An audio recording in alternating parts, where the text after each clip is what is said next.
Mm-hmm. We'll bring some people in order. How do I do that?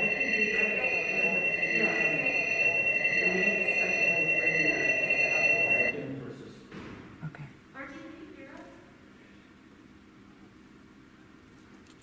Okay, thank you. I think they should hear you now.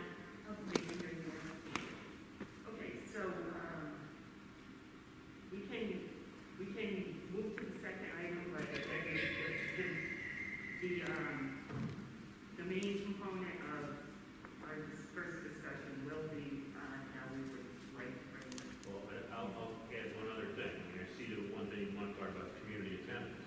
Yes, that's the. And that's the main thing. And look around. There's a lot of room in this room. Probably we have alternate rooms that would be equally usable. To have a few community members who would likely come to a school board meeting, I know that we can't count on that. Everybody's welcome. But in all likelihood, we could socially distance in this room satisfactorily, successfully. And if we want to keep the meetings in here for the time being while we are in this COVID pandemic lockdown situation, I think that it would be appropriate to invite the community in at perhaps the next meeting. Yeah, and one of the things some of the suggestions were to actually limit the amount of people that would be allowed, and by doing that through reservations, so just. People can't hear. I don't know if the mics are they all on? Do you know? People can't hear out in the other outside of this room. Should I put the mics a bit closer? See if that looks better. Hello, hello, hello. So, keep going. I have a couple comments on that for reservations, and then with, one I think is a question for Frank and determine what the process will be like, right? We have to screen people who are coming in. We have to ensure that they're, screened and filling out whatever form. We have to ensure that, matching up names somehow, people coming in with the forms we have. And then also do we do temperature screening? How are we cleaning and sanitizing and following all those protocols? And making sure that's not an undue burden on the district to, do we have the staff at, night to be able to accommodate that? I'm sure we probably do. There's some logistical things to get through. I have a little bit of concern though on as good an idea as I think like reservations or something is. Something that Jay, which is Jay, right? Said something. I think, and when you think about it in practice, maybe it's something that doesn't happen, but there are some equity issues with, no matter what, we're limited to 50, and that's 50, including everybody in this room and anybody else who would show up. So we have, 6, 7 here, 3, we're at like 10, 12, whatever. So 38 people, right? How do you choose who those 38 people are in an equitable fashion? Is it first come, first serve? If it is first come, first serve, and there is an elderly taxpayer who wants to show up to voice some sort of concern, but they get here later, and you're having to turn that person away. So how do you decide equitably who is able to come? And that's just another, when we're faced with limiting attendance so much, making sure it's fair, that's another thing that sits out of my head. Again, that was, I think Jay from NISBA brought up that concern and stuff with these things. So those are, we use some sort of reservation system. That, is it sort of like when I go buy tickets to a concert where I'm like, we're going to refresh, and the first 16, 27 people, whatever, get it, and then they go out a lot. So again, even then, equity issues for, do I have a good internet connection, or an internet connection that day, or do some of our elderly taxpayers who may want to come maybe not have the same type of access to get a reservation. So those are just a couple of things that are popping in my head. Okay. Well, I'll get into this too. I think it's very important that the community people have the opportunity to get in and see as we work, and that's a historic thing. And there are a lot of people out in the community that would take the opportunity talk to us and help with our discussion meeting. I think it's a really important aspect of what we do. And of course, it is how we handle it. That's the best thing. So I think we have to, in some way, make this happen for the community. What do you mean, make what specifically happen? This, like, in-person meeting, physically in person, or make access to the meetings equitable? Well, I think that I think that, you know, it's historic, that they had the opportunity at some point when the board is at work, to allow them to ask questions and suggest things. I think it's important. It's the community that we serve. And it's important that the community gets its time to say something. I mean, that's the history of the district. It's a very important thing. Yeah, okay, I wanted to understand what you were saying. Okay. I didn't get it, it's hard for a person to Yeah, it is. I agree. I'm having trouble breathing. know. Tricia? Did you guys test out the WebEx community participation during We the did. house? I mean, if people feel strongly, could we also vote? Does that then remove equity with internet versus equity with person, and then maybe reduce the in-person requests because they something to be on WebEx? It might be an opportunity to. Maybe we go the hybrid model. Well, you Right just now, have vote. Archie can't hear us. But are you So she is calling on my phone and I'm putting her on speaker. Archie, you're on speaker now? I don't know how much that helps everyone, but she said okay.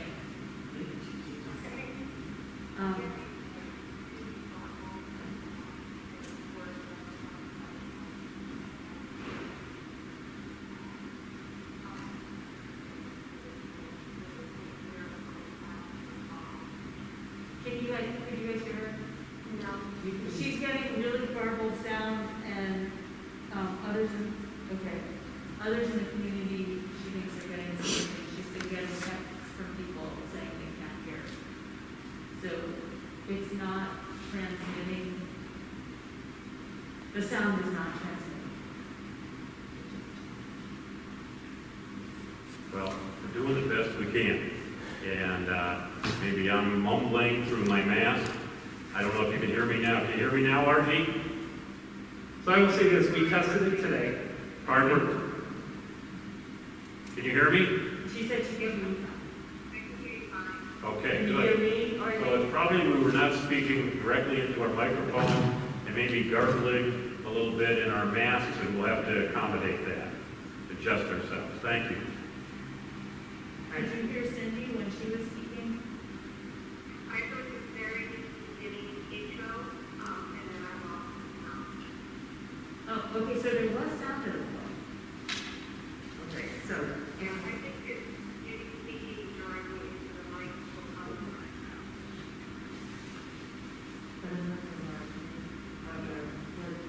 They will speak directly into the microphone.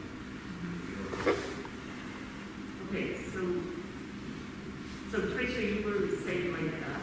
I was saying that perhaps we could offer both, and the benefit might be that we would reduce 38 that might want to be there physically, because they could be there via the internet, and you could also, it's not just internet, because people might not have internet, but they could physically come. That's Tricia talking? I'm right kissing my mic, Oh, my God. like literally. Okay, Tricia is expressing that WebEx could possibly be used in addition to in-person meetings, so that people could participate remotely if they're not able to come in.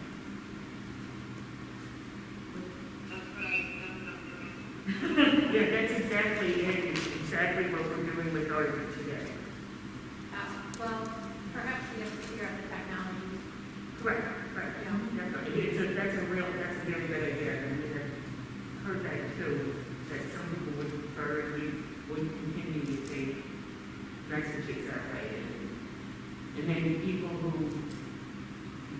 feel strongly, like Jim was saying, about physically being present. I know St. Matthew's does reservations, and you do it, because they're only at a certain capacity, and it goes through their, they actually can call or email the secretary there, and they put it out, I think it's now 20%, and it is first come, first served, but it's very well publicized, throughout the earth, and I think we've been looking at the same thing, and they contact us by 2 o'clock. The day of the meeting, correct, Jeff? The day of the meeting. Or until we got the service, yes. Capacity that that's what we're discussing tonight, what the numbers do. Yeah, I'd say if we reach the capacity, if we do go forward with it in person, and we find that we keep reaching and meeting that capacity, then we can go possibly to a raffle method, where we just submit and so on, so it doesn't exclude someone who didn't know about it and really wants to attend. But seeing as our previous meetings only had about 20 to 30 people in them, having a total of 50. I mean, in the chairs. We're over 50 on a pretty regular basis, but. With the board and. Yeah, including we the were board. definitely over 50 on a pretty regular basis, but. Depending on what was being discussed. Yeah, except for the summer, anywhere between September, October, November, especially budget season, Yeah. we get very crowded. Okay. Archie, did you have any thoughts on this? Are we talking about the virtual versus in-person? And also bringing people in. Well, I saw other districts are bringing people in. I mean, we have the PAC. If we're set up in the PAC, I think we can do it. I know that puts a burden on staff members who would have to screen and kind of manage the crowd. So we'd have to figure that piece out. But at this point, the school is open, so I think we should give it a try. Thank you. Could you guys hear her? Yep.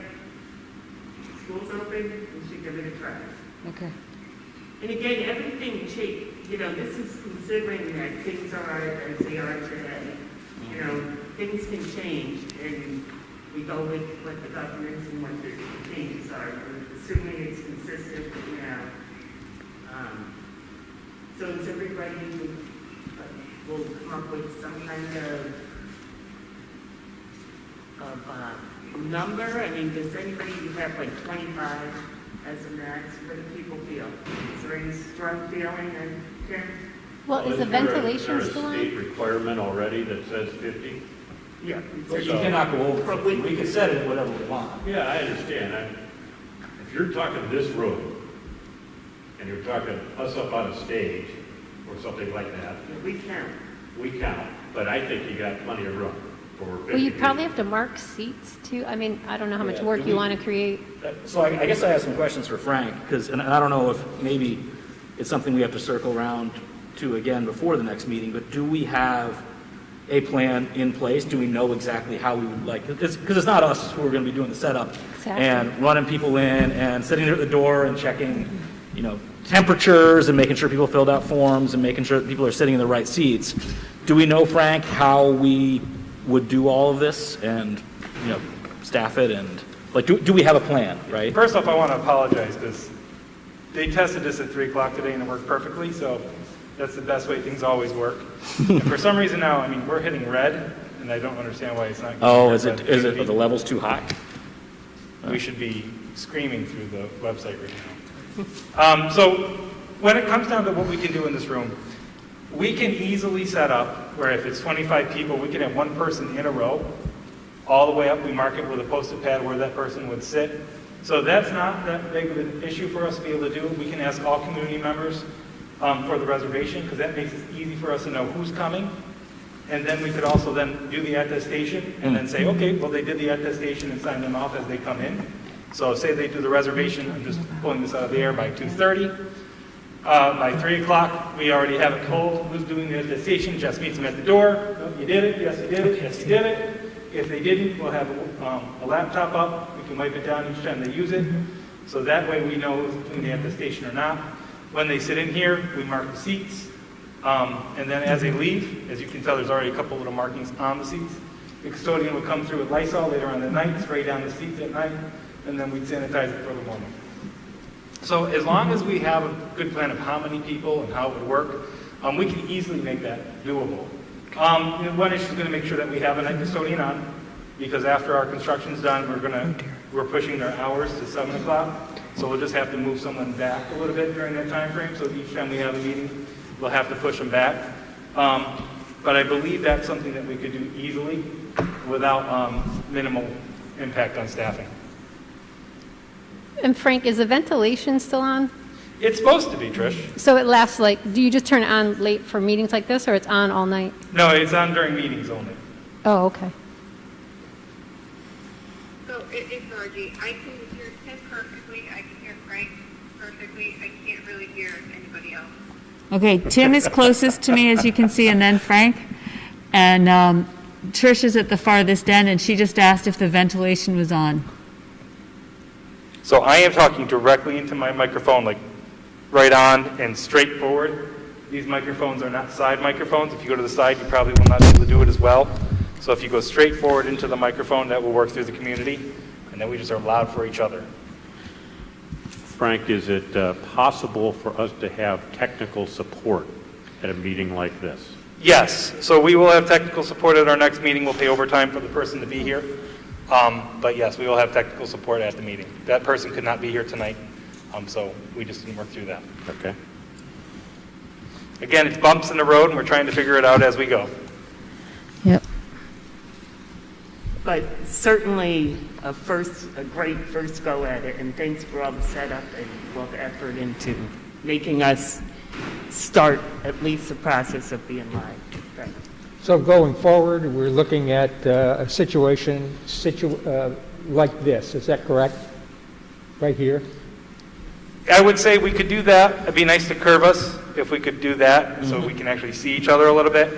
I would love to still see microphones that would go up into the ceiling, and then the video would pick up on that instead of going through. Because right now the microphones are going through this, and they're going right into the video. So we're supposed to have the most optimal sound for our viewers. That didn't work out the way it's supposed to. So it would be nice to be able to just have microphones going through the mic itself, through the pack, and that way we'd be able to just stream it that way. But yeah, we could work on this and make it better each time. All right, good. If I could just say one more thing, of course I want to have in person for the public, but I don't want us as a district spending a lot of money on it. Now we're talking about overtime for a tech person, we're talking about a night custodian, special ventilation. Just, it'd be interesting to know how much it would cost. The ventilation is just a computer program. They just hit a button and turn it on. It doesn't cost any more or less than any events we would have. And since we're not having any night events, it really does even it out across the board. The night custodian, it's not overtime because we just shift them back because we shift them forward during the day. The only overtime would be for the technology person to be here. And hopefully you wouldn't need it as much if we get this down easier. Okay. So is everybody pretty much in agreement that we will look at some sort of bringing the public back in some manner? We'll draft it out, I guess, for the October meeting? And use that hybrid. I like that idea, Trish, the hybrid, and people still have the option to send their questions in electronically. They don't have to be live to make comments. I should say their comments. Oh, no, by hybrid I meant they could talk live into WebEx. Right, okay. Oh, okay, not send their comments and then we read them. Okay, yeah, they could do that. So they'd be interacting live just like they were in person, okay, but they'd be at understood. home? Yep, that makes even more sense. Because I think some people might want to ask something that they didn't think of before the meeting, and if they don't get it in by 3, that's kind of difficult. Yeah. But I think we're doing the best with what we've had so far. I'm not critiquing it, but if we want them to interact, I think it needs to be more of a live thing. Exactly, yes. Yeah. Anything else? So we got a month to work on. We got a month to work. October, next meeting is, 5th. yeah, we got a couple weeks to work on it, yes. Okay, good. Okay, thank you, everyone. Important stuff. Thank you. Okay, our second board discussion tonight is related to reopening athletics for the fall season. The New York State Public High School Athletic Association has set some guidelines, and Joe Sapienza, our athletic director, was gracious enough to come this evening and review these guidelines for fall sports with the board, and then give the board an opportunity to ask him questions. Thank you, Joe.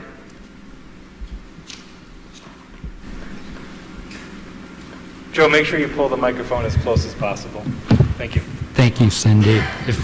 If I may, I'd just like to share and echo some of the board members' sentiments. It's been absolutely amazing to see students walking through the halls for the first time since March. It's the reason why we're all here, so it's really been a special few days. And I know it means a lot to the students, all of your work and efforts on behalf of the school and community. As Cindy mentioned, guidance was released from the New York State Public High School Athletic Association, guidance to return to interscholastic athletics, allowing for low-risk and moderate-risk sports to resume. What I'm going to report on this evening is what is current at this point. As you are all aware, everything is very fluid. A lot of things are open to interpretation, and things change very quickly.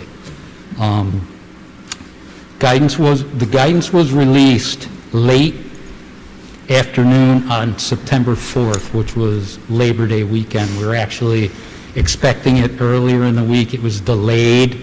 I know that the guidance was drafted by NISFA in accordance with Department of Health guidelines, and it was shared back with the Department of Health to review.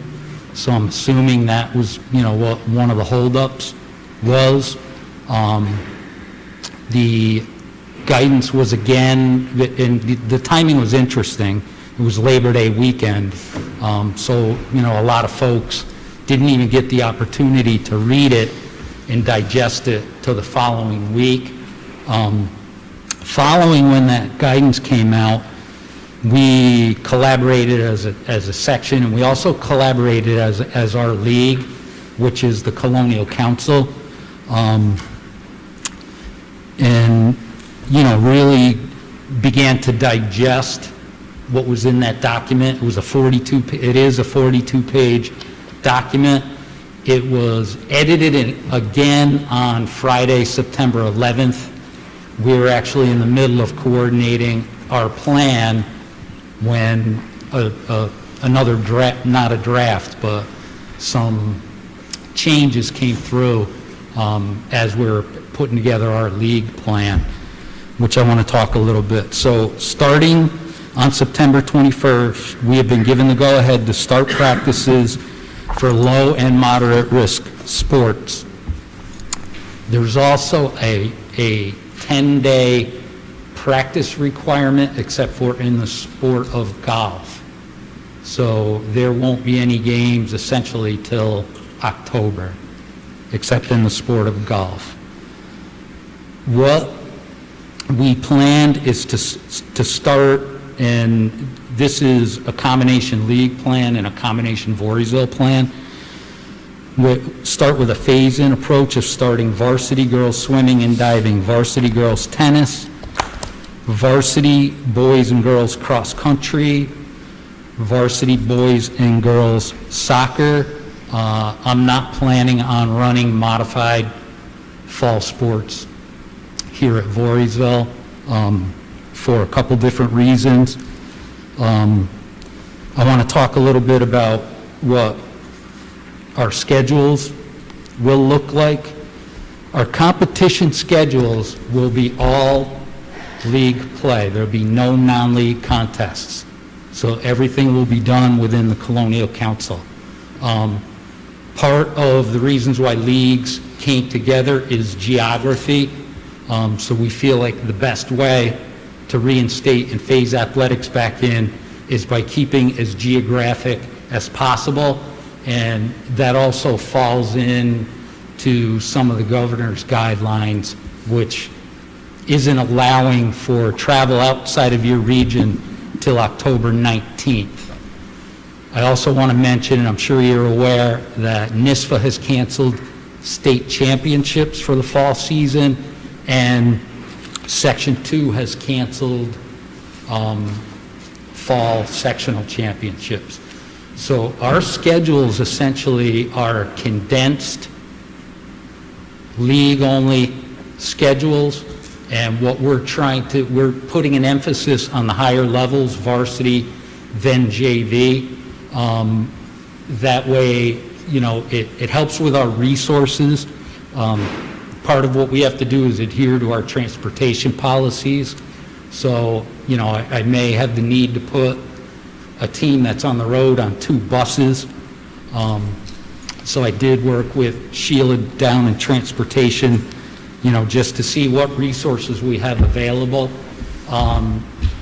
In many of our schedules, you're going to see later start times due to the fact that, you know, each school's schedule is a little different. There's people that can't get buses out till 3:45 or 5 o'clock. So some things will be scheduled later in the day. Our schedules are staggered by day. Wherever possible, we're trying to put sports on a certain day. So girls soccer will play on a certain day, boys soccer on a certain day, cross country on a certain day, to help with our resources. Another issue that we're facing is shortage of officials. That's another reason why I'm recommending we don't do modified. I really don't want to run an event without officials. And, you know, one of the biggest challenges of running athletics is going to be event management. What we're going to need to do to run an athletic event. So the staggered schedules are going to help with that. And another reason why our league decided to keep us in league play, we work intimately with each other. We meet regularly. We all have each other on speed dial.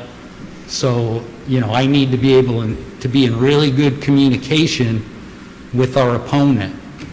I believe the NISFA guidance is recommending you consult with the opposing school 24 hours in advance to coordinate your screenings, your attendance.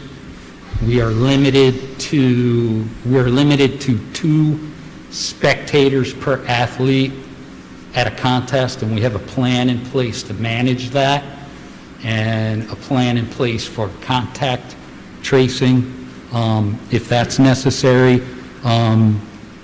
Many of the smaller details we're still trying to work out.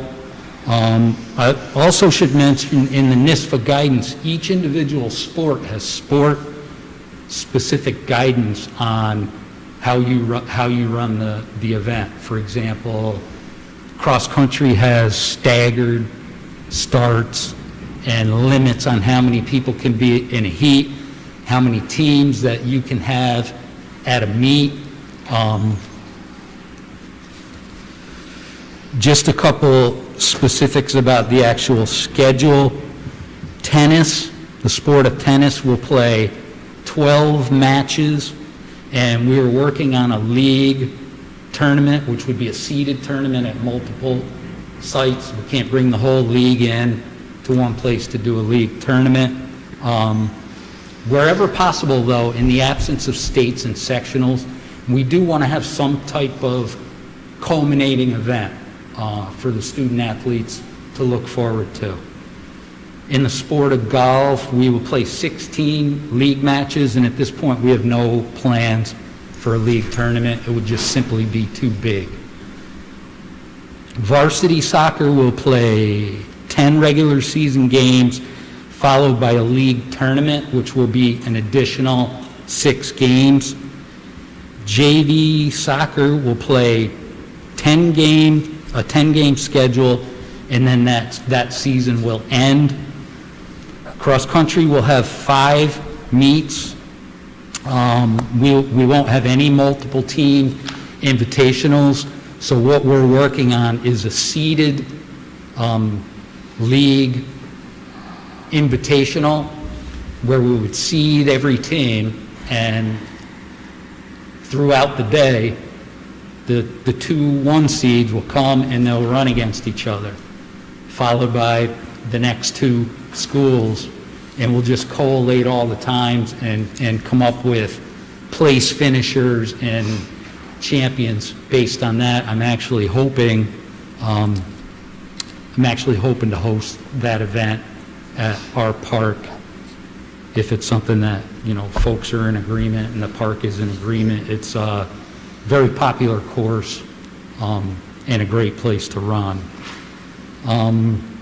Swimming and diving is a suburban council sport, and we will have a league-only schedule, and I could tell you that the suburban council, so in swimming, we're governed by the suburban council, and the suburban council's policy is no spectators at indoor events.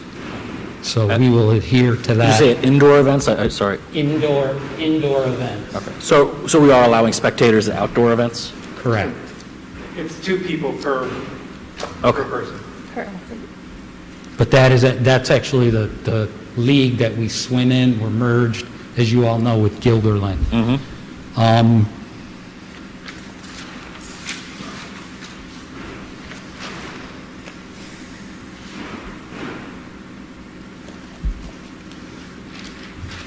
I'm not going to get into details on the NISFA guidance because I know it's going to come up in questions.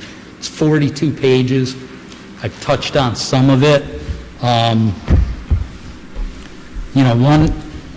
One thing that I wanted to mention, we have spent a lot of time. I mean, we're in a position where we need to turn things around pretty quickly.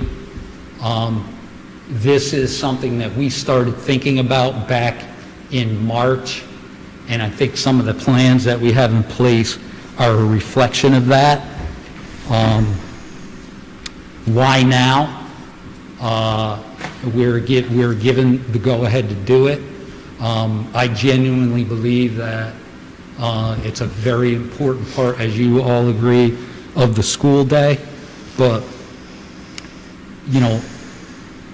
one thing that's been in my mind since March, one thing I've kind of struggled with, in the absence of interscholastic athletics, our student athletes are going to play sports. They're playing sports now. And this is not meant to be a criticism of any organization. I just genuinely believe that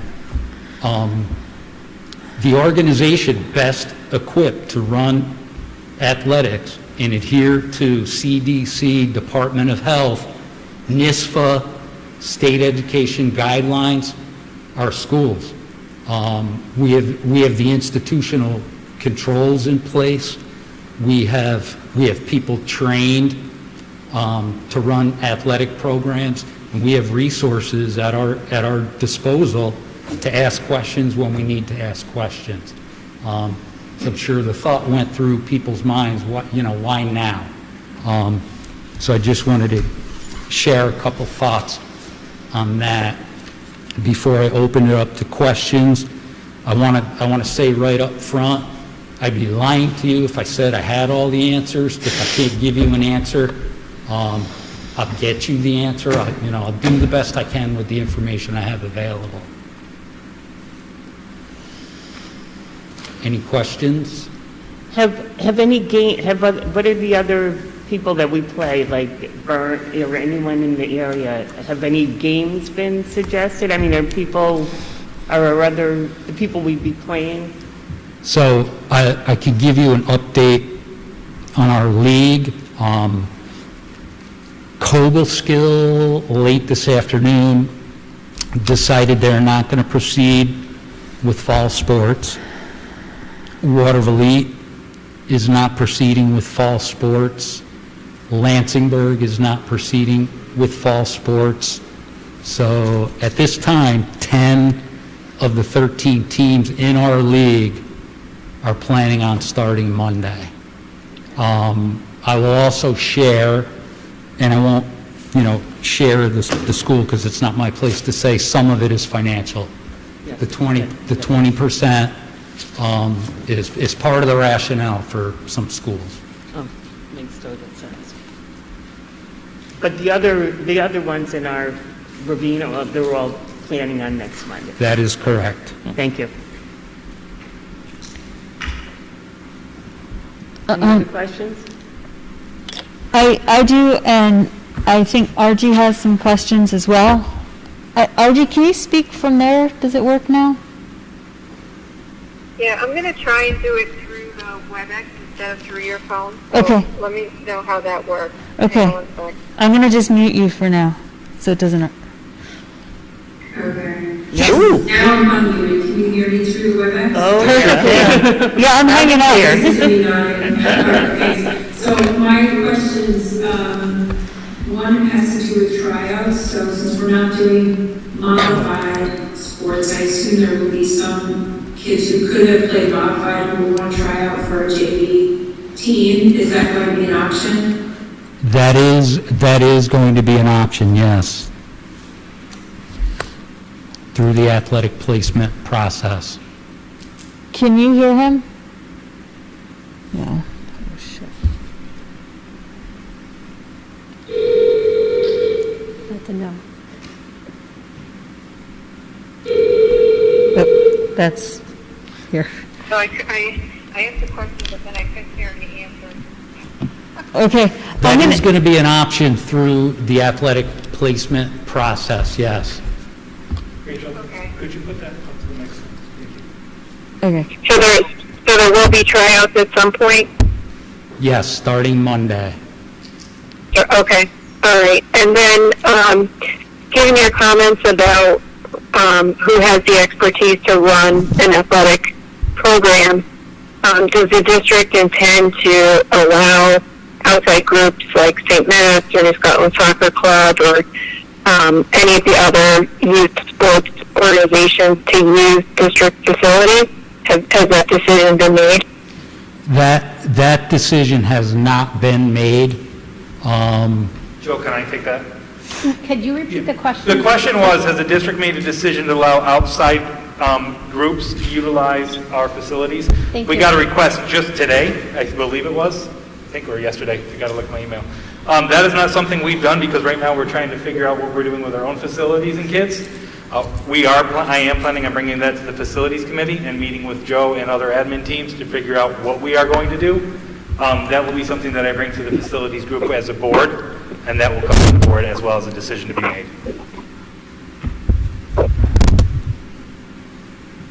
Frank, do you know when those decisions are going to be made? I'm planning on having a conversation tomorrow or Thursday, or tomorrow or Wednesday, sorry, and then bring it to the facilities group. Okay, thanks. You have a meeting this week, Rob? Yeah. It's tomorrow, isn't it? Tomorrow, isn't it? Tomorrow. calendar, but I think you do have one tomorrow. Tomorrow. See, there you go, tomorrow. do we have a, I guess, we don't have a link sent out to that yet. Rachel, I'll let you go on with your question. I just want to expand on that answer. You mentioned CYO basketball. Basketball is still considered a high-risk sport at this time. And as far as I can tell from everything I've read, We expect a decision by December 31st from the governor's office on high-risk sports. So, there's the facilities part of the question, but there's also, the risk level part of it, and basketball is actually in a high-risk category. Yep, good point. Thank you. You're welcome. I had a question that was one of the specifics that possibly was not going to be covered, but I think it's pretty important to think about. And in meeting the NISVA guidelines, it says that players must stay apart, 6 feet apart. Correct. Unless they're on the field and they're then closer together, and they must wear a mask unless they cannot tolerate it. That language, to me, is full of things that could be interpreted differently by different people. And I'm wondering how it is interpreted here. You are exactly right. It's being interpreted by different people a different way. I'm interpreting it. I'm interpreting it as you need to wear a mask if you're playing soccer. I would be honest with you. It was a topic of discussion all day. I'm going to be getting together tomorrow with our league. Our league is split on whether that's the interpretation. That's the group I'm concerned about because that's who we're playing. So I'll have a better answer for you tomorrow, but I'm interpreting it as you're supposed to wear a mask. Right. When you're playing. If everyone's wearing a mask, we're all wearing this. And we're talking about different things like, requiring a medical note for an exemption to wear a mask, things of that nature. Because when it comes right down to it, if someone's asthmatic or, has an allergy to cloth, there may be a viable reason why they can't wear a mask, and we can't discriminate regarding that. So I will have a better answer for you tomorrow. Like I said, our league is split. My position is, I'm trying to get our league all on the same page that we have to wear them. Can I ask a question? If you read further into the guidance, it actually says that the officials are taking time out. There's a mask break, for right? a mask break. So I don't. The first dead ball or something after. I don't know why you would interpret that different, but. Right. You just said we can't discriminate. Correct. But it seems to me you could require a mask. I mean, you got to play football, you require a helmet. Got to wear the helmet, you're not playing. It seems like that would be a requirement. It's not a discrimination. I realize there may be reasons, but I even go so far as saying this is a sport that requires a mask. And if you can't wear a mask, then you can't play. I don't know if that's a fair thing to say. I don't know if it's legal, but it sure sounds like it's any other sport. You have limitations as to what equipment you are allowed to use or not use. Seems to me the mask is part of the equipment requirement these days. Tim, we're not disagreeing with you. That is our feeling on it.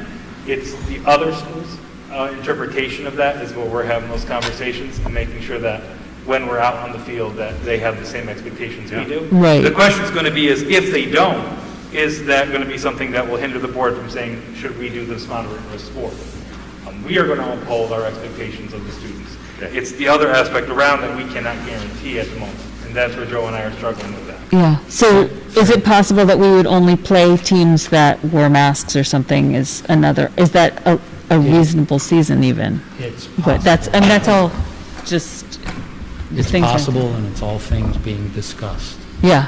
Okay. Thank you. It's All day, every day, all night. you must have masks just flowing through your head at night. Thank you. Thank you for putting that safety of our players and our community, because it really impacts the entire Voorheesville community. Thank you. Any other questions? Thank you, everyone. Just a quick question about transportation. To meet the regs for buses, are we going to need more of them? And if We so, like, are. We may- do our transportation costs look different? We may have, depending on roster sizes, we may send a team out on 2 buses. That's one of the reasons why we didn't feel like we had the resources to run modified So if we're not doing the other ones, maybe it's a wash, so we won't necessarily see an uptick in our transportation costs. No, Because we're not running the other sports anyway, so it's, Right. yeah. We're That was my running less question. events and less levels. And realistically, it's probably going to continue into the other sports seasons. So at this point in time, I would not see any increase in cost to run athletics. RG has a question. RG's question is, can parents drive kids to events in this situation? Parents can pre-arrange with the athletic director to transport their students.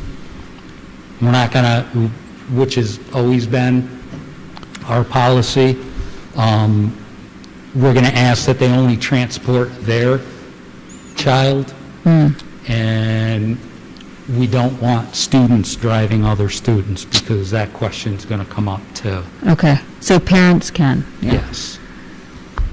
Joe, I have a quick question. So practice will start and be after school every day?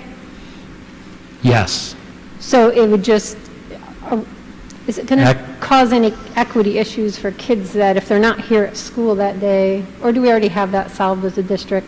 Like now that kids are only at school, like up here every third day, we've already had the issue where practice starts sometimes at 5 or 6 or 7 o'clock at night, and kids have to be brought back to the school anyway by their parents, so maybe it's no different. And But that- I was just and- thinking out loud a little bit, is that going to be a challenge Can for I some take that families? for a second? There was New York State guidance that came out that actually said that school districts do not transport students who are not alternate on those days. So we're not responsible for transporting. But Yeah. So we are, again, we chose older students, the JV and modified, to make sure that we can get them here. I am concerned that there might be some students who cannot get here on time, but I have not heard that at this point, but I'm sure Joe will be filtering those questions as they come. And I think if we make it clear when we announce and set expectations so that there's no confusion, then people would better understand, all right, if I sign up to do this, I'm going to have to get myself to the school on X day. Just to keep, so I don't know, I'm just trying to think of kids that might not have Okay. the same transportation. But I'd like to thank you also. I think sports is so critical, especially some students. That's why they come to school. So I'm so impressed with the ideas that you've come up with, like the cross-country, the way to have a tournament without having a tournament. Well, it's called an invitational, sorry about that. But thank you so much. I think you've probably spent so much time on this, and it sounds like you have some pretty good plans. I also feel pretty strongly about the mask thing, like other people are talking, so maybe you can convince Colonial Council to be 100% masked. Because I don't want to be unfair to the rest of our community that we're requiring masks for everybody all the time, except for the kids out on the soccer field. It doesn't seem equitable or fair to our teachers, our staff, our community that's following all the rules in school, if you know what I mean. But thank you Agreed. so much. Yeah. Hopefully Thank we'll you. persuade the whole council. Yeah, thank you, Joe, Thank very you, much. Joe. Very much appreciated. Thank you for coming and for all that valuable information. Can I just say one more thing? Tricia, you mentioned when we release it, we do plan on sending out SNNs tomorrow to our community regarding sports and all our athletics. Is that correct, Joe? Yes. That'll be very exciting to many families. Thank you. You're good, Joe. Joe, I'm having flashbacks to graduation after each speaker. I know, right? Okay, thank you. Thanks again, Joe. Thank you, Joe. Okay, so next item, we have repair reserve for the water softener. And that's, so I would like to introduce Dr. Joseph Natal. Some of you have not met Dr. Natal yet. Dr. Natal is our interim assistant superintendent for business and finance. He's been very helpful over the past couple weeks and continues to be. It's automatically on, Joe. It should be streaming correctly into the web, so we should be good. So I'll leave this over to Joe regarding our repair reserve for water softeners. Good evening, everyone. Although we haven't met personally, maybe someday we'll get to bump elbows at least. The purpose of the repair reserve fund is to utilize monies to replace water softeners in both the high school and middle school, as well as the elementary school, so that the water is conditioned so you have a little longer life, quite a longer life with your boilers as well as your hot water heaters and probably the system in general. We received quotes from 3 different people that involve both the purchase and installation of the water softener. Back earlier, there were quotes for just the purchase of it, then trying to find someone to install it. Then you start pointing fingers at each other in terms of what if this, what if that. So we wanted to combine it and have one person responsible for the purchase and installation. And the purchase will be for that which was spec'd by your architect initially. So that's what we like to go forward to. Christopher Brothers, as you saw in some of your background information, hopefully had the lowest quote, and they're currently working here on your construction project as well, so they are familiar with a lot of the systems. Any questions? Okay, thank you very much. You're welcome. Thank you for being here. Okay. Superintendent report, Frank? Thank you, Joe. If there's other questions for Joe, I'm going to say that he can go for the night. Thank you very much, Joe. Thanks for being here.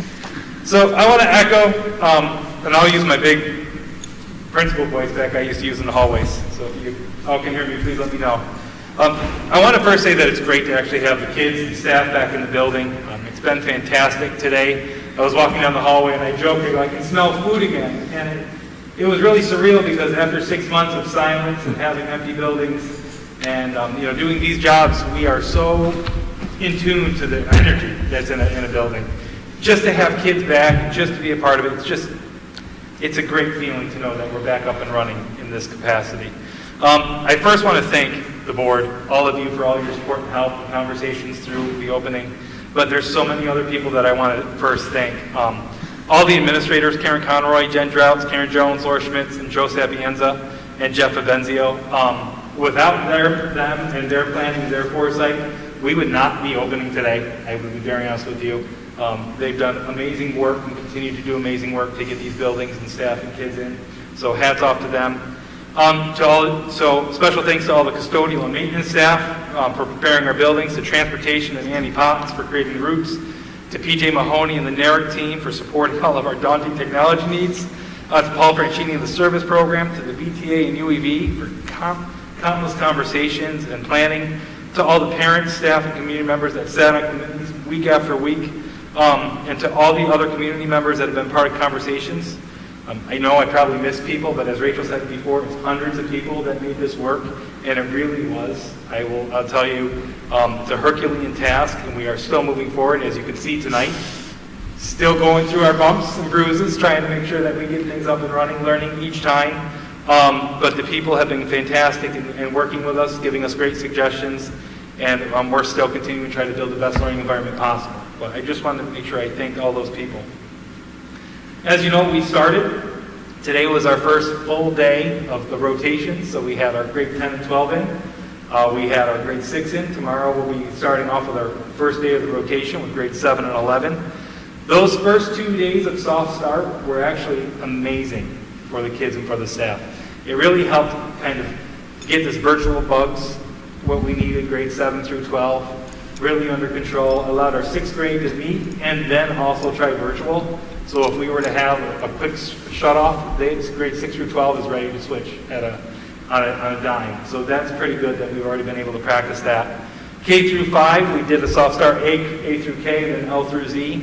My kids were L through Z on Friday, and I went home on Friday night, and both of my children said they wanted to go to school on Saturday. As a superintendent, I was thrilled. As a father, that was the first time I've ever heard my kids wanting to go to school on a weekend. But it just goes to show you all the work and what the staff have done at that elementary school, because that's where my kids are, down there. And, our kids, we've heard that resoundingly over and over again. That parents are saying their kids were happy. Parents are saying that their kids want to return. And as an educator, I think that's the number one goal.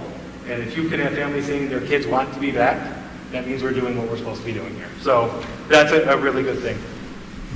Our elementary school pickup and drop-off is a work in progress.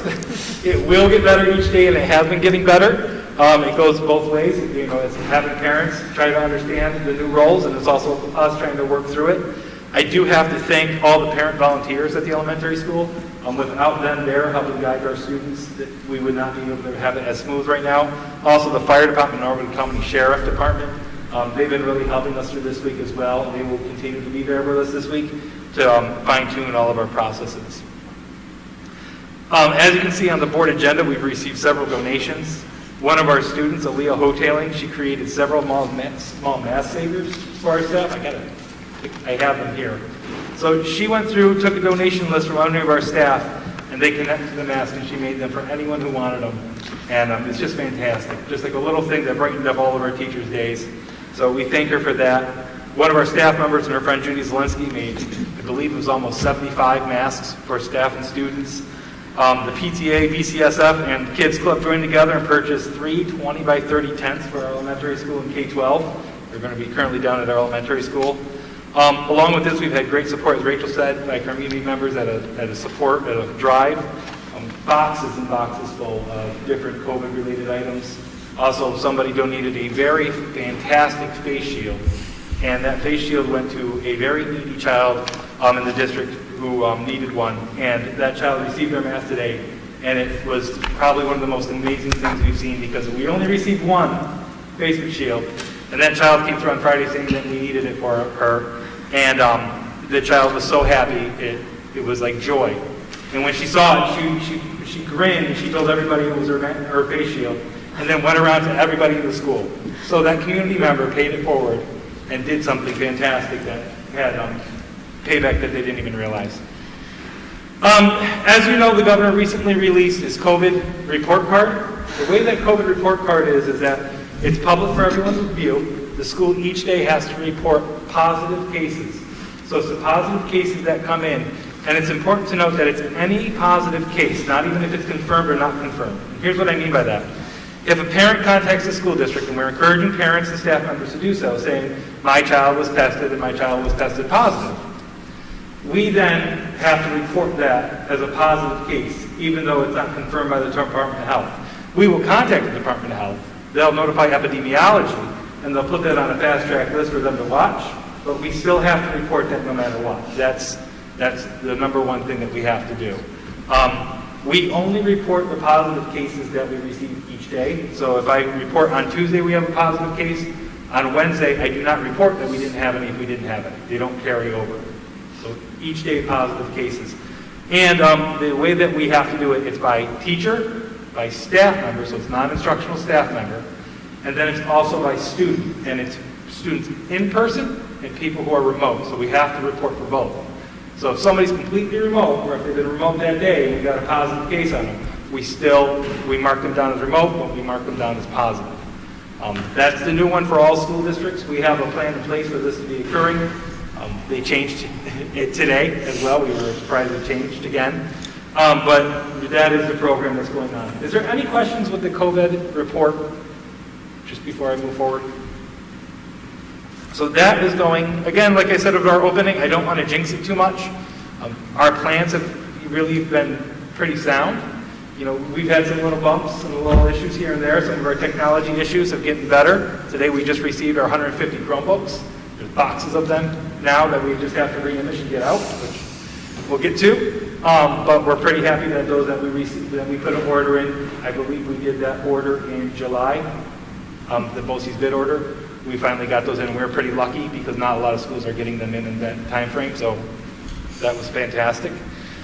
So the next thing I want to talk about before, as I leave COVID, which is something I don't do often lately, I want to talk about the budget. And I know there's this looming 20% reduction that's out there, and there's a lot of confusion of what would a 20% reduction would look like. If it was only going to be foundation aid, if it was going to be all aid altogether.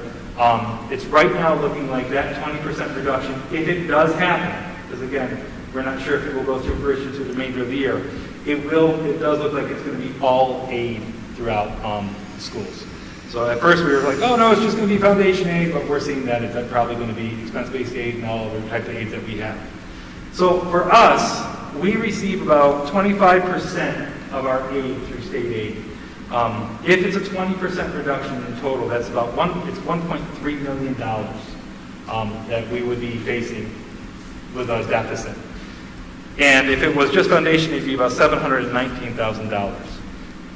Now, I do know that, unlike some other districts, we are not as dependent, but that $1.3 million is still a large amount of money for us. How big a hit is that to us? So that's, yeah. Is it going to really hurt? So the board, first off, did a great job of being able to say, in the beginning of the year, we had that conversation of carrying over unappropriated fund balance.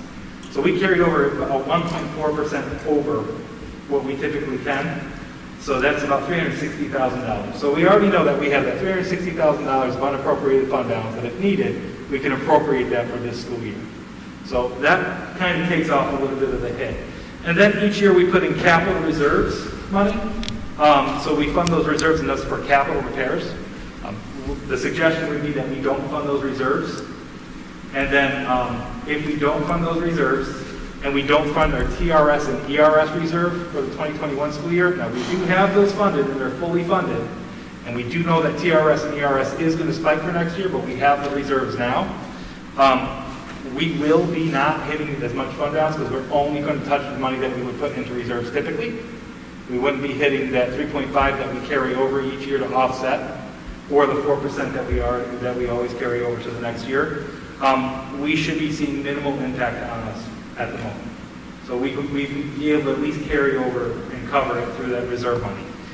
If it's more than that, or our expenditures exceed where our estimates are right now on our COVID expenses, because right now our COVID expenses have been minimal.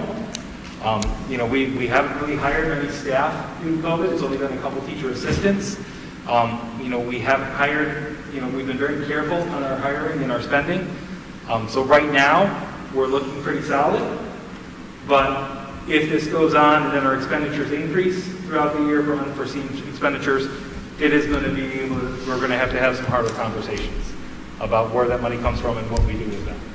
But at the moment, if we don't fund the capital reserves, we have two capital reserves that we typically fund each year, and any other reserves that we would put into, we will be able to offset that deficit. Questions on that? Which are the other reserves? Right now, it's capital reserves that we typically fund, and then the tax surcharge we just did, which will be fine, and then TRS and ERS would be the other two. Okay. I would say that if there was ever a year when the capital reserves may come into play, this may be the year. Yeah. I mean, I could see us foregoing TRS, ERS, maybe some other buckets, but that may be one I would want to make sure that we have a little extra money in the bank for. So the capital reserves is for capital building projects. And we would definitely want to be careful on the one that is phase 2, because that's the one that's currently going on. So I totally agree that we'd have to watch it. But I'm hoping that it's not going to be a full 20% across the board. I know that there's a lot of conversations out there. I mean, again, we're expecting to do more with less. Schools across the state now, we're trying to make sure that we have safe, equitable environments for our students, but yet we're being told we could possibly lose 20% of our funding. It makes it daunting for schools in general to make sure that we can meet those needs of our communities if we have that looming over our heads. And on that sad note, I do apologize for that, but that was my report in general. Any questions? I do think we're vulnerable as far as those cuts. Yep. I don't want to be the prophet of doom either. Oh, we are? But we're here in New York. The governor is counting on Washington. Washington is dithering around about who knows what's going to happen there. And then there's so much pressure on those in Albany to distribute the money in a fashion that might overlook a Voorheesville. I worry about that. And I'm not sure we're going to ever see our full contingent of state aid this year. And there's one other aspect of this that I'm fearful of. Right now, it's 20% across the board for each school district, minus any ratios or wealth ratios. So we are a wealthy district, and our wealth ratio is high. Now, other districts that don't have a lot of wealth, they're getting really hard hit. You know, you've seen, like, they can, $26 million, $6 million, because they have higher aid ratios.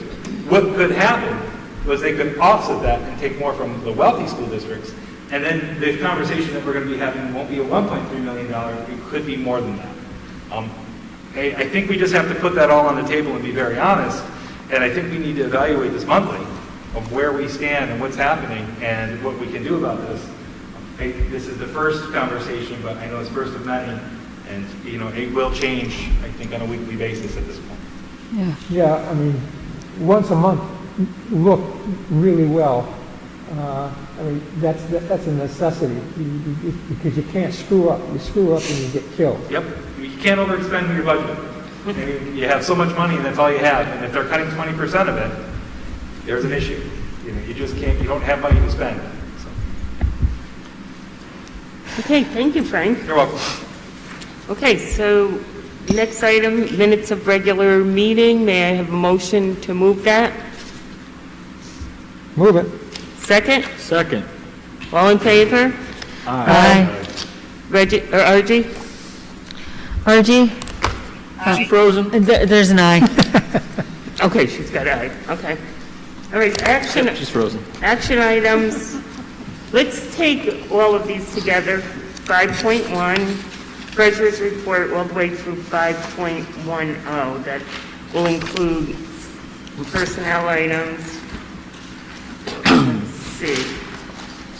CSE recommendations, substitute teacher appointments, approval of the district-wide school safety plan that has been posted on the website for the 30 days, approval of MOA, and bids for transportation and produce, and 5.10, and then the memo of agreement with VTA for mentor coordination.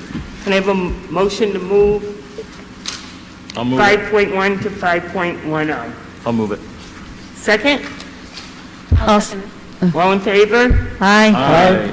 Aye. There's an aye. There's an aye? Okay, thank you. We got an aye from Margie. Aye from Margie, okay. Okay, moving along here, we have old business, audit committee. Audit committee did not meet today. We will meet before the next board meeting at 6 p.m. Curriculum, Tim, did you meet? We met on August 25th. We had an excellent meeting. We had discussed our curriculum priorities, and we focused primarily on virtual learning and issues of equity. We got a little bit of a primer on the Google Classroom,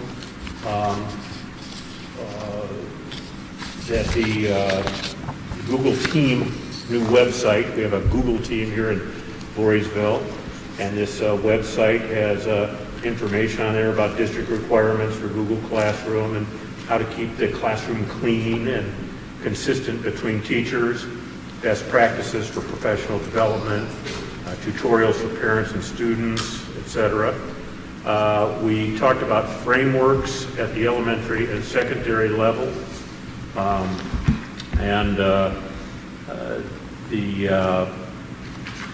we also talked about a group called Progression Partners, which is going to be doing some equity training. Is that still on, Frank? Yep, that is on. That's going to be doing some equity training in the district for staff. Progression Partners offers equity training on race and diversity, but also on issues of inclusivity, those who are economically disadvantaged, and people who are LGBTQ+. We talked about professional development. There were some questions about how are the teachers and staff staying up to speed on all the activity that we are having to accommodate curriculum-wise. And we got, Frank gave us described some information, what they called the deep breath mode, which was the first few days. Karen, our administrative, what's her title? Director of Curriculum and Instruction. Director of Curriculum and Instruction She highlighted some of the professional development work that we're doing with teachers. And then we also discussed the idea of changes to the curriculum committee charter, and we are bringing to you tonight at a later time in the agenda some recommendations for making changes. Okay, thank you, Tim. Facilities, Rob, you'll be meeting tomorrow, correct? And we met before. Oh, you did? So, Please give yeah, us an we have update. a super lengthy one. I'll try to be brief. We talked about ventilation for, I think it was like an hour and 25 minutes. With the engineer. The YouTube video is out there and posted if anybody is interested and has a lot of time on their hands. A lot of details in there. Some highlights. Targeting 6 to 8 air changes per hour. We're unable to go up to MERV 13 because it reduces our number of air changes per hour, and I think they won't fit in the unit ventilators, so we're looking at MERV 8 and MERV 11, depending on the unit ventilators. Capital project update. Phase 1 is wrapping up. Phase 2 has been submitted to SED, and we're waiting on comments. And we had a Smart Schools bond come through to improve and upgrade our alarm system. We have the water softener, which we talked about. We talked about servers and wireless access points. We had some issues with some servers that I think they died. Is that what happened? And we installed new wireless access points on this campus, but it was a while back. Anyway, we talked about some of that. Talked about a facilities walkthrough, which we did, although due to some scheduling issues, it was a walkthrough for one. It was fun. We discussed athletic fields. Maintenance has been ongoing. We're following our plan that we put together a couple years back. They should be in good shape. They talked about doing a full aeration if sports don't play. It sounds like sports will play, so I'm guessing no full aeration. We can add that to the agenda tomorrow, Frank, just to loop back on it. And we discussed the possibility of the crosswalk from the school to the athletic fields. It's on hold for now, going to be a while until the next sort of round of planning for that kind of stuff comes up, to have an opportunity to do something like that. We don't want to do a crosswalk without sidewalks. They put sidewalks in. I'm sure everybody saw it down by the library this year and stuff. It was already crosswalk season and we missed it. The playground of the elementary school remains closed because we cannot guarantee social distancing and proper sanitization with large groups of students who are being conservative. And Tricia, you asked a question about whether teachers can purchase their own portable HEPA filters. Unsure about what that looks like for electrical load. On the walkthrough, we talked a little bit about checking the electrical load stuff. Again, probably another one for tomorrow. Yeah, because that's one that has not been something that we've done because we've been so focused on the opening. But Yep. that definitely is something that we can. Yeah, I remember, I think one teacher had made a comment that if they plug a hot plate into their room, it trips the breaker. So, that's the kind of stuff we're looking at, but that's, something we can look at. And that's it. So. Will you get together tomorrow? Tomorrow. 4 Yep. o'clock. 4 o'clock in the afternoon? 4 o'clock, virtual. Yep. Yeah. And a link will go out. So. I do want to state one thing about the servers and issues, because technology now is so important. So we are moving as quick as humanly possible to upgrade our servers. We did a bid through NARIC, we were purchasing through NARIC new servers. We're also purchasing USPSs or UPSs, which is the power saver. Right now we get about a half an hour saving for our batteries. This will give us about 2 hours, so we do get power surges and outs for some reason here, so that will help us a lot. And we're migrating a lot of this stuff, and again, I'm not a technology person and have an understanding of it, but we're doing everything humanly possible in a very short amount of time to increase our infrastructure to a capacity that's going to really make us more viable than what we had been. Thank you. Thank you, Ron. Welcome. Rachel? Okay. Policy meeting? Policy meeting, we did have we had a policy meeting on September 2nd. It was not as lengthy as the previous one. And we covered the resolution for policies that are affected by COVID as a possible addendum or addition to a preface to the policy manual. We also covered policies that are related to COVID and recognized that those policies, such as public participation at board meetings, the way the policies are currently worded, the policies that we looked at: public participation at board meetings, public use of facilities, homeschooling, field trips, extracurricular and co-curricular activity, student fundraising, interscholastic activity, meals and refreshments, and homeless children. Those policies are not, the way they're worded, they work within our reopening plan, and they are not, while they are, the activities themselves are impacted, the policies themselves stand as written, and it is very clear that during the COVID pandemic, anything in the policy is superseded by anything that is an executive order or DOH guidelines. We also looked into policy 6741, contracting for professional services. We looked over it again. It is a second reading and an adoption. If the board proceeds with adoption, it is up for second reading tonight. And additionally, there's a change from the current 8635, which is the information and data privacy, something exceptionally important as we operate with so much virtual learning. So this policy is part of the Ed Law 2D, and we're looking at it to basically rewrite it, and this tonight will be the first reading, and we'll be working on it more between now and the second reading. So it was a pretty far-reaching policy meeting. We were all there, and it was hardy. So hardy but fast. Yeah, we meet again in a few weeks. Honestly, have to check my calendar before I can say that. So that's the policy meeting. Thank you, Rachel. Okay, on to new business. Can I get a motion to move 7.1 to 7.3? That's the exception of donations, and then the curriculum committee charter along with policy committee charter changes that were attached. Can I have a motion? You want 7.2 to be an exception? What? No. Said acceptance of donations. Acceptance. Acceptance. 7.1 is acceptance of donations. Sorry. That's what it was. The acceptance. So 7.1 to 7.3. I'll move it. Can I have a second? Second. All in favor? Aye. RG said aye. Yep, okay. Thank you for the donations. Yep, and thank you Thank you. again for all of the generous donations, and thanks for the show and tell with that, right? You're welcome. Yeah, She was very nice of her to do that. very And nice. offer. We appreciate donations. Okay, so 7 point. So now we'll go on to the policies that Rachel just mentioned. So 7.4 is the second reading. Can I have a motion to move that? I'll move it. Second? I'll second. All in favor? Aye.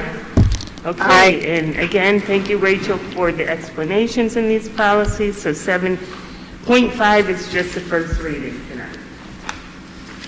Okay, so now we're on to 7.6, action on the resolution from the repair reserve. Any comments on this? Can I just ask a quick question, Frank? Yes, please, Rich. During facilities, we were talking about like 25,000-ish. Is the difference between that and the 40 that install? So the 25,000 was just for the softener, not to install. Okay, So that's what I we had to thought. get both together that way. But that's a great point, but Okay. that's why Joe said we saw something different before, because we weren't including the install to go along with it. Okay, thank you. You're welcome. Any other questions? Okay, can I have a motion? I'll move it. Second? Second. All in favor? Aye. Audrey? Yep, heard. Okay, good. Okay, great. Let's see. What's it on here is opportunity for the board to speak. Does anyone have anything to say? Did we want to talk about how, as a board, we want to do committee meetings? I was under the impression that we did we were all recommending that they be, continue On stream, do we want to record them? You mean the recording part of it? Yeah, we talked about, Yes, we yes. talked about talking about it. Yeah, true. So I think when we talk about, so especially because they've worked so well, and that's generally the reason why we want to keep them virtual rather than any other reason. And it allows the public to view them, and it's people who are working people, it makes it easier to not rush to get to work. So they really worked out, I think, well, and everybody agreed on that? Yes. The next point was, I think everybody agreed, of course, we'll live stream them, but the issue left to discuss is whether we keep them posted, we record them, keep them posted, keep them posted. I think that you had suggested, Rob, maybe for a month until the next meeting, that was the idea. Or we don't, we just live stream them and we do not record them. And that's where we're at with that. I'm on board with them being recorded, but I'd like to see them get recycled out, like after a month. I mean, there's absolutely no reason, and it's kind of ridiculous. Like, nobody needs to hear me talking about ventilators 4 years from now, you know, sitting up on that YouTube page. That's kind of nuts. You know, eventually it's going to, you know, crowd everything up, and yes, you can sort and order, but, you know, there's just no reason to maintain that sort of archive forever and ever. I don't think. I mean, we have minutes, and we, you know, maintain that stuff. I do see value in keeping it around for a little bit. Even for myself, I found I jumped back and, you know, watched so, you know, if it's possible for us to do that, Frank, I know that maybe it was either there was going to be a learning curve or a staffing issue with having somebody do that kind of stuff. I don't know if there is. At this point, technology-wise, it's a whole new frontier, and every day we're learning, so I think it's something we should work out. All right. Trish, what are your feelings? I like what Rob's saying too. And I've noticed if you look at how many views some of them have gotten, like right afterward, there might be only like 10. And then like the facilities one, I think is almost up to 100. So I think that the community obviously is finding value in at least having it posted for a month. And I also, Rob, went back and listened to the ventilation one about 10 times because it was so much information. 90. So I actually find a lot of value as a board member also to have that to re-listen to when it's a complex topic. Okay, thank you. Jim, you think keeping them posted for 1 month and then taking them down has value? Yeah, that works. I mean, you know, when it's over, it's over. Move on. Move on. Put the new one. RG, you're right in front of me. Rachel, can you repeat the question? Yeah, the question is, we've come to the point where we're going to go forward with live streaming for our committee meetings. The question is, do we want to record them and post the recordings? The thought was, something Rob had recommended a while back, was to post them for about a month, and then when the next meeting comes up, that's the meeting that gets posted in its place. So I don't know if you could hear, but Rob agreed with his idea, Trish agreed with his idea, this idea, Jim agreed, and it's up to you. So my take on it is if we're going to post them, unless there's a concern over heating up server space, then I would just leave them, because then we're adding the step of having to take it down. And someone has to do that. So I would say if we're posting them, then just leave them out there for all eternity, unless there's, I think Rob's point on taking them down was that the context may be lost. But I think that can be true in any of our meetings or minutes. But if there's further discussion, if you could just make sure I hear it, Rachel, I'd appreciate it. I'll hear Rob. Yeah, I can't hear Rob. I can't hear Tricia. I don't know if you can see them, but they're stage left, I think. So could you guys hear what RG said? No. Okay, RG, I'm going to repeat what you said, and you can make facial expressions, I guess, to demonstrate whether or not I'm accurate. But RG's point was, She feels that, yes, they should be recorded, yes, they should be posted, they should not come down for multiple reasons. One is it's an additional task, and two is they lose context, they may lose context, but so do all of our meetings and minutes, and there's no reason to take them down other than just taking them down, which is, as she said, another step. So if it's not a question of server space, then there's no need to take them down. Yes, RG, is that? Yep, that covers it. Okay. All right, Rachel, you and Tim. And Tim's next, I guess. Well, I have no problem in doing this, posting them, recording them and posting them and maintaining them for whatever is appropriate period of time. I do think it makes sense to have a policy that says after a period of time, they phase out, they're deleted. I don't see the reason to keep them up. I think a bigger question, and I think tonight it's been demonstrated, I'm worried that our IT capabilities are stretched really, really thin. I mean, to the point where we're saying we're going to have to pay somebody overtime to do this, that. IT is a fundamental part of the organizational requirements today. And I am concerned that we are not as well staffed or as well resourced as we need to be in the IT area. And adding additional requirements is going to make that even more complicated. I agree we should do it, but I want to make sure we have the capabilities on how to do Rachel? Tim raises a good point. And as far as the piling up, I do get what Rob is saying as far as the month cycle, but RG raises a good point as well as far as if it's another step to take it down, why bother? And it has been useful sometimes to go back, further back than, just a month to think about, I've looked at my notes from previous meetings that I attended before I was a board member, so there can be usefulness to having that record.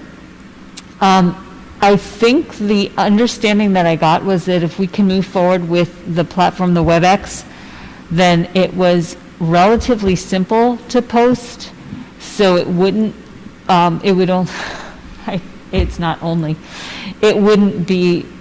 wouldn't take another person, because Frank is at those meetings and it's a kind of a click type of experience rather than bringing in more IT. But yes, it would be great to bolster our IT just as a separate conversation, but for the purposes of these meetings, I see it as being, if we have the platform that has that capacity and it doesn't, we have to click it to go live. If it's one more click to post it to our YouTube channel, I'd say we should go forward with that.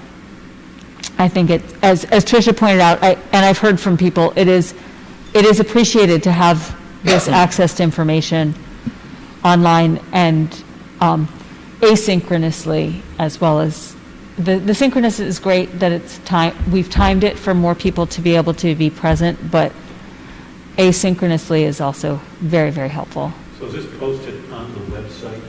It's on our YouTube channel. YouTube channel, okay. Okay, so it seems like everybody is fine with them being recorded, and we'll have Frank research it. That's Can I answer a question real You quick? sure can. PJ stated, so PJ's are one of our tech people. The reason why we're trying to do without doing it through Google is because Google always required somebody to be there to stream it for us. So anytime you have somebody working tasking at the 5 o'clock hour, we have someone there. That's why I'm trying to do it this way, or I have another option for a board meeting that I think might work as well. But for the YouTube or the WebEx aspect, it's recording and then you have to post it anyways. You have to send it to a web manager or a communications person. Either one of them can post it to YouTube for us. After it goes on YouTube, it's not on the server, it's on YouTube, so it's not taking up any space. It's very simple for them. It's a click of a button, so they click a button to put it on, it's a click of a button to take it off. So it should be very, very quick to do that. Those are the easy aspects. Doing it through Google and live streaming, that's hard because we've had to use like all these different things. Just finding an easier way to do it is going to be the best option. But for the committee meetings, if you use a WebEx, which we tried and it worked, myself and Jess, both are WebEx people, we have them, accounts for them. Easily doing that, you hit a record button, you send it to the person, they post it on YouTube, it's done. And it has no server, so it is pretty simple. I checked as we were having those conversations as they came up. Awesome. All right, thank you. You're welcome. Okay, any other board comments? I have a couple things. I had asked you a question about the NISBA, New York State School Board Association Convention and Business Meeting, and you had gotten back to me indicating that it's not something we typically participated in. I get it. You might want to have somebody attend the business meeting. It's free of charge. It's all virtual. Rachel, it's all taken care of. Got that? Okay, Jess good. had the registration form, I asked her for it, and Rachel will be doing that. Good to hear. Yep. The other thing I would mention is I am one who is going to have to participate in mandatory school board member training within my first year of service. I'm sure Tricia will likely, and Archie as well. Have you already done it? Yeah, I did it before I started. You did it, okay. I said June of last year. If Archie and Tricia have done it yet. Yeah, I'm halfway through. Halfway I've got through. a second. So you're doing Yeah, it second. online? I'm doing the virtual with an instructor live. Yeah, and that's your preference, whatever way you want it. Tricia, what are your plans? I'm doing the online asynchronous. Okay, all right. All right, I was just checking to see if anyone else was planning on doing anything beyond online, but I think I'm going online. I think you're doing it. Yeah, I got it. Thank you. All right, thank you, Tim. I'll be the last of Okay, the ones who so- attended in person. Any other board comments? Just in general, so many things.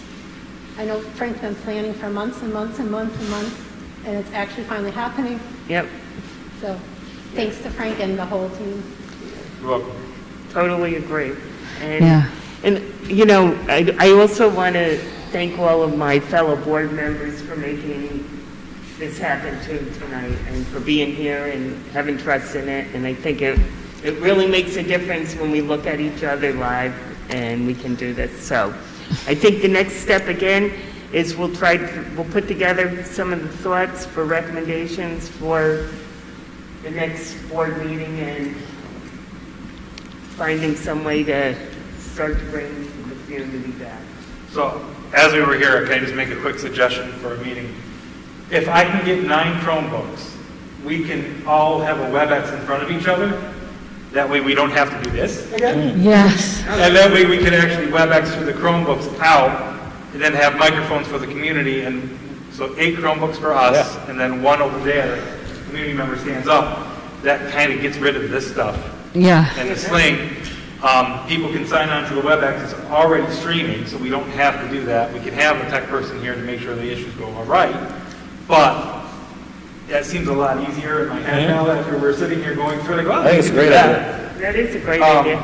But so that's another option that I think we can look at, as long as I can secure 9 Chromebooks. I'll bring one. Excellent. Well, the school ones probably are going to be better because they're hooked up to the internet. Yeah. It's set.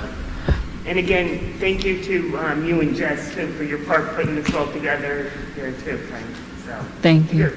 Yeah. all in all, it went And pretty well for our first time out in months and months and months. And I did hear that the sound got better somewhere towards the second half. Yeah, it did. Yeah. Cindy, thank you for your leadership through this as well, and being that ambassador to the school for the board and helping us